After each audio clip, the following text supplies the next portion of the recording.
অনেক কাঠখড় পোহাইছি। So then কক্সবাজারে বিচে বসেই প্রপোজটা করলাম। Then luckily she said yes. So after so many effort I found my girl.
ওনারা এই জিনিসটা শর্ট আউট করে নিয়েছে। দ্বিপক্ষ কথাবার্তা বলে, আমার পুরান ঢাকা বাসা, ওর বাসা মিরপুর।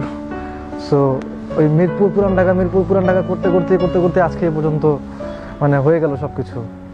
মানে পরের স্টোরিটা হচ্ছে টোটালি ফ্যামিলি স্টোরি অ্যাকচুয়ালি। ওর বাবার সাথে আমার বাবার দেখা, ওর মার সাথে আমার মায়ের কথা হলো, সবার সাথে পরিচয় করে দিলাম। বিকজ বিয়েটা তো অ্যাকচুয়ালি আমাদের দুই। একটা প্রশ্ন ছিল তার কাছে যে আসলে why he want to marry me, and অ্যান্সারটাই আমাকে মনে হয় যে এই সিদ্ধান্তটা নেওয়ার জন্য অনেক বেশি হেল্প করেছে। এবং অ্যান্সারটা এমন ছিল যে তুমি এমন একটা মানুষ যার সাথে লাইফটা কাটানো যায় এবং সংসার করা যায়, নট ফর রিলেশনশিপ। মনে হয় যে এটাই বেশি দরকার, যে পেশেন্স লেভেলটা, ওর পেশেন্স। এবং এখন সবাই আমাদেরকে বলে যে আমাদের চেহারার ভিতরে খুব একটা মিল আছে। আমি ফুলছি এ পর্যন্ত, ও কখনোই ফুলায় না আমার। আমি ফুলাই না, আমি যা বলে সত্যি বলি।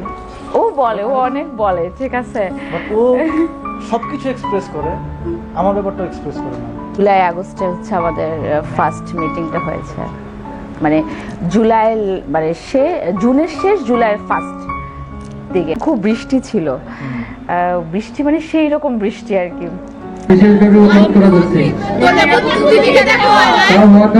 যাদের আলো